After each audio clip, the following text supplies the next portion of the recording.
Hello everyone, I am Valen of Spaceships and Psychics, and this is my first ever video review. Today we'll be looking at a recent release, the latest in the Ironsworn series, Ironsworn Starforged.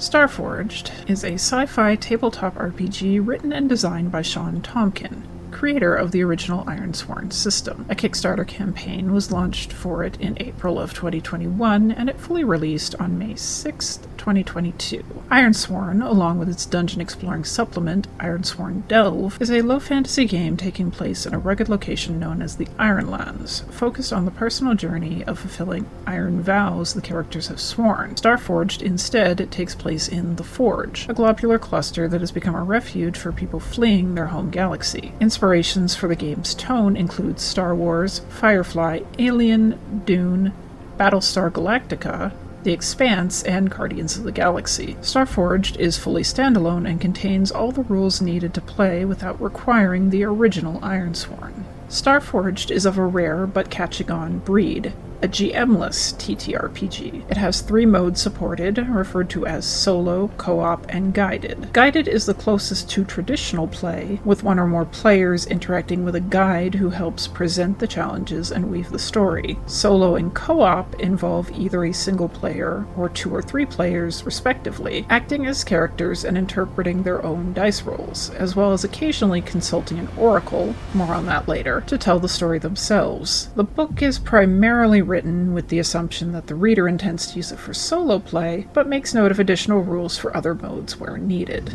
A character in Starforged has 2 important components: their character sheet and their assets. Their character sheet includes their stats, their legacies, their condition meters for their health, spirit, and supply, their momentum, impacts they've suffered, and vows they've made. Their assets are cards separate from their sheet, which grant them various abilities depending on if the asset is a spaceship module, support vehicle, path, companion, or deed. Sound like a lot? Don't worry. Once you break it down, it's really quite easy to get the hang of. Vows are quests that your character has sworn to take on, and provide a very character-driven experience to the game. In character, these vows are sacred, and forsaking one has in-game consequences reflecting the taboo of doing so. Every character starts with a difficult, long-term vow tied to their backstory upon creation, and their every action will be either in pursuit of this vow or fulfilling other vows they make along the way. Vows have a progress track that gauges how close you are to fulfilling them. Every time an outcome tells you to mark progress, you fill out a little more of the track. Progress tracks are also used for expeditions, forming bonds with NPCs, and for combat encounters, with every mark bringing you closer to reaching your destination, solidifying a connection, or seizing victory in a conflict. These tracks can range from troublesome, which take just a bit of effort to overcome,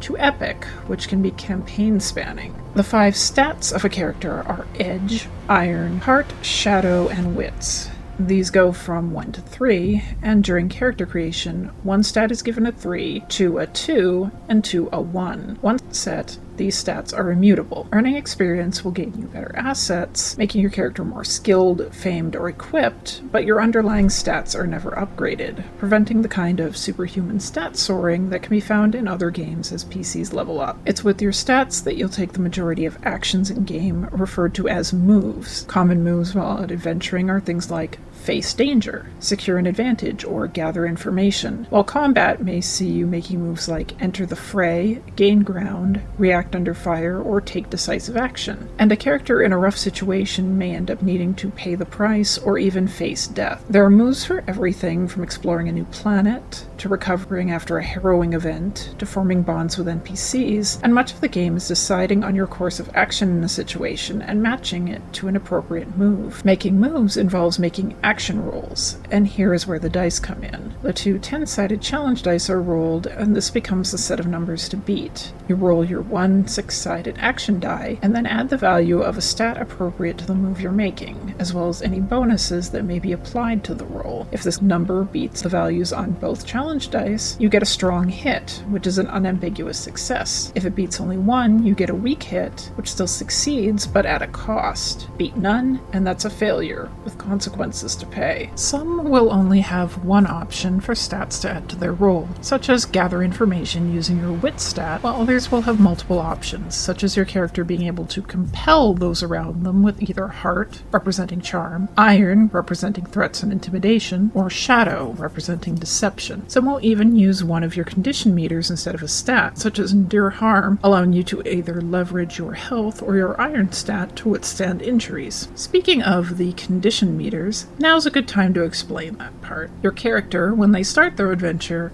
have their health, spirit, and supply set to 5, representing their physical well-being, mental well-being, and preparedness, respectively. The game doesn't have an equipment system, instead using the supply meter to abstract it. In the book's character creation system, there's a spacer kit of items that your character could be expected to have, such as an environment suit or a med kit, and players are encouraged to think of a few personal items that are important to your character, such as a gunslinger's pistols, for story flavor. Throughout the game, there will be moves you'll be forced to take that deplete these meters, and moves you can take to bolster them. Reaching 0 on any of the meters has you marking a corresponding impact, which have serious consequences. Which brings us to impacts. These vary in severity from misfortunes, which can be removed with successful recovery moves, right up to lasting effects, which involve permanent scars and traumas that will stay with your character until the end of their story, and will affect their ability to gain momentum. Momentum is an abstract representation of your character's good fortune or confidence. Certain types of successes will increase your momentum, and certain consequences will take from it,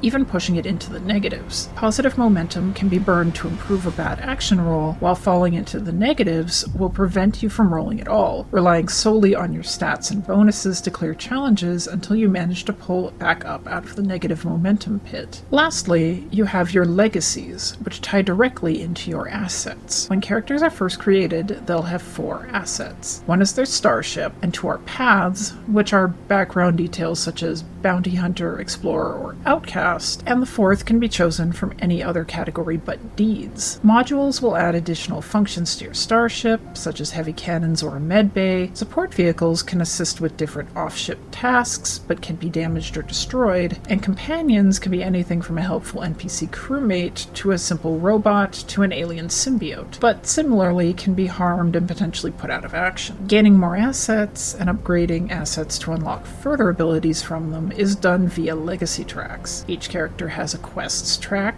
a bonds track, and a discoveries track, and completing quests, forming bonds, and making discoveries will have you marking experience on those tracks. Experience then can be spent on new assets and upgrades, with upgrades slightly less expensive. Deed assets, however, still aren't bought directly. Some are gained from filling a legacy track entirely, while others can be gained from things such as having a close brush with death, or even having become an oathbreaker who's forsaken a vow. So you have your character's sheet filled out and your assets assembled, and now it's time to start their story. Remember how I said I'd get back to oracles? It's as your character interacts with their world that these come into play. Even guided play can make use of them if the guide wishes to, or if a move insists on it. Oracles are special roll tables that go from 1 to 100. When it comes time to ask the oracle, roll the 2 10-sided oracle dice, designated 1 as the first digit and 1 as the second digit of the resulting number. One way the book recommends doing this is to roll 2 differently colored dice, then match the number up to your result. The book is chock full of oracle tables, for everything from defining the consequences of an action and the nature of a peril you face, to designing planets, derelict ships, and NPCs you encounter. Remember that list of inspirations in the introduction? When first reading them, you might have noticed the wide range. It's hard to think of a game setting that reconciles elements from, say, Alien and Guardians of the Galaxy. Just what kind of place have we walked into? Well, that's the thing. Exactly what the Forge is like is up to you before you start play. There are a number of base assumptions that go into every version of the setting. A great cataclysm struck the galaxy that your character's people originally came from that prompted a migration to the Forge, and the Forge itself is full of far-flung settlements and countless dangers. Resources are scarce, and technologies are often cobbled together from what can be scavenged, but there's also wonders to be found found as you traverse through it. The game is very human-centric. While how much extraterrestrial life exists comes down to an individual's world-building choices, the game is written to be played from a human perspective and doesn't have mechanical support for aliens, robots, uplifted animals, or other non-human creatures as PCs. When building a foundation for your setting, you're given 14 categories called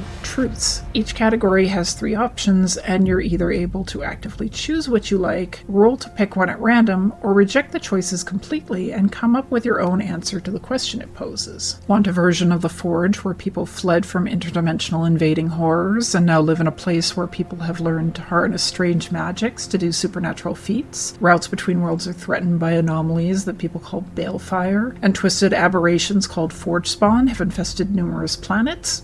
Go for it. Want instead a forge filled with the descendants of those seeking refuge from a devastating war, where the supernatural are just superstition, and there's little to no life to be found other than the humans who've come here and the machine intelligences they brought with them?